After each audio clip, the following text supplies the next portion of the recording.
Welcome everyone. I wanted to do a quick video today. Well, it may not be quick. I have a little bit of time on my hands and I was running some numbers, crunching some statistics, and I thought this was a great way to visually express what I'm thinking right now.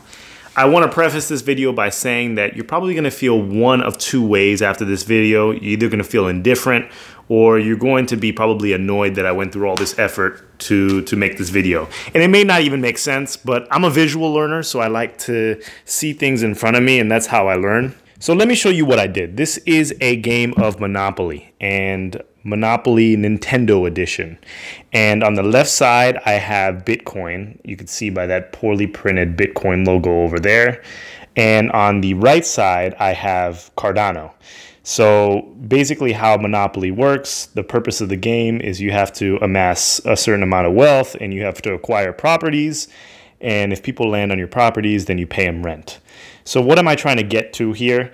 I am trying to understand the distribution of cryptocurrency within the top address holders. So basically what I did was I calculated the top 1% of Bitcoin and the top 1% of addresses in Cardano. So I took the top 1% of addresses in Bitcoin and I took the top 1% of addresses in Cardano and I compared them.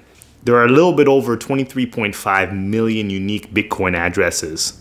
And the top 1% of those Bitcoin addresses own about 89% of the Bitcoin within the ecosystem.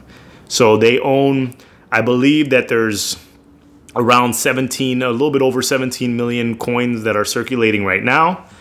They own about 15.7 million, so the top 1%. So that's how it is distributed within the Bitcoin network or the Bitcoin ecosystem. And for Cardano, the top 1% of addresses, and I believe the 1% cutoff or the threshold was somewhere around, if you hold between 1.1 or 1.2 million ADA, and of course the top amount of ADA, you actually are within that 1%. And if you calculate all the addresses, you amalgamate all the 1% addresses, you get a total of 62%. So the top 1% of ADA holders own 62% of ADA. The top 1% of Bitcoin holders own 89% of Bitcoin. And you can come up to your own conclusions with that. I just wanted to do a visual representation. So as you can see from here, we are starting Cardano. We're represented by this little spaceship. I think this is from Pikmin. And then Bitcoin is represented by the Mario mushroom right here.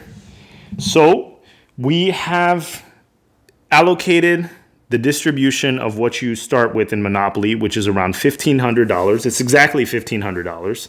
And if we take that amount and we calculate exactly how much the 1% own within the network, for Bitcoin, the top 1% own about, they would start off with $1,341. So they would start off with $1,341. And the top 1% in Cardano would start off with $938. So the rest of the 99%ers for the Bitcoin network would be starting off with $158. So everyone that's in the 99% is fighting for 155, 6, 7, 8. And everyone within the Cardano ecosystem, the 99%, is fighting for $562. So while both systems are not completely distributed equitably, the Cardano ecosystem right now is a lot more fluid for the 99%. The 99% in Bitcoin are basically fighting for the crumbs. And I wanted to make this video. One of the purposes of this video was because you have to be careful with what you hear out there. A lot of these 1%, people that are in the 1% of Bitcoin addresses, they're going to be shilling Bitcoin extremely hard. And you could say the same about Cardano as well, but Bitcoin is a lot further and the ecosystem is a lot more valuable at the moment. So when you hear things about how Bitcoin is going to solve everything, if you're within this category, I would be saying the same thing as well. So if you're on this side of the board and you're not fighting for the 99%, if I was on this side, I probably would be fighting for this as well. And I wanted to end this video on a rant. So I did all this just to basically show the distribution of the 1%ers within these ecosystems. And as you can see in Cardano, there's a little bit more. The 1% owns around 60%, while the 1% owns close to 90%. So it's like 62 and 90. 62 and 89, sorry, 62% and 89%. In the current monetary system, I'm just very disappointed by what you can do, what the potential is for individuals. Because if you look at all the properties within this Monopoly game, I did some back of the envelope calculations. And, you know, a lot of people are trying to escape to crypto because there is literally no hope within the current fiat system. You cannot, it's very hard to climb any sort of monetary ladder or upgrade your class. If you grew up with no money, chances are you're probably going to have no money growing up as an adult. The possibility is just very low for class jumping. You know, you do minute jumps from generation to generation, but the ability to really transform yourself is probably, it's less than likely. And I think that's why people are attracted to cryptocurrency. And one of the things that's interesting in the fiat system is the game is so rigged. The game is so rigged. Like, you see all these houses over there? This represents probably the land ownership of the super wealthy within the United States. I was looking at a quick statistics, and there's this guy named John Malone. He's the richest landowner in the United States. He owns 2.2 million acres of land. That's bigger than Delaware, Rhode Island, and DC put together. And here we have a Monopoly game, and it's like 1 square foot, you know, 1 square foot. It's a little bit more than 1 square foot. But basically what I'm saying is, most people don't even own this. I don't even own 1 square foot. I don't even own on this earth 1 square foot of property. And someone owns more than 3 states, like 3 states with something extra. Not saying anything bad against this John Malone fellow. He might be a very nice guy, but at the end of the day, things are just not making sense.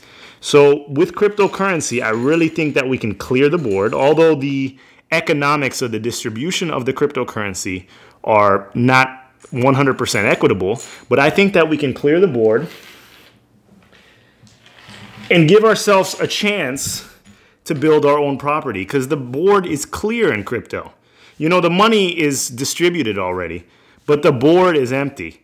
And it's up to every single person to, you know, build their property or build whatever they want and continue. And it's not like there's a cap for this.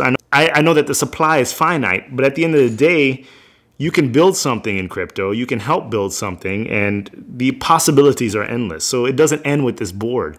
This is just the beginning.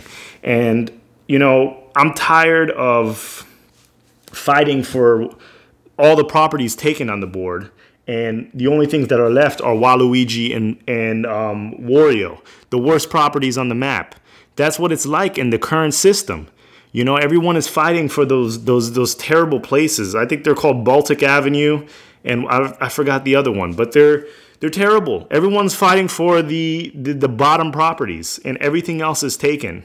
And what life is, it's basically you just going around the board looking at all these properties taken and hoping that one day you land on free parking so you can get a little bit of money, but all the properties are still taken. You go around and you collect $200 as you pass, and then you land on some kind of income, this income tax property, pay $200. I stay on this property right here. I own this property. I own this property in real life because I go through life and then I have to pay. I pay to exist, and most people are paying to exist. So yes, this is a ramble, but this is the distribution of what it looks like within Bitcoin and Cardano. So I think that this is a great opportunity to move forward. Let me know if you like this video. Let me know if I was just wasting time. And once again, Please like, comment, and subscribe, and don't forget to download Cardano 1.5. It's working great on data lists. All right, until the next time.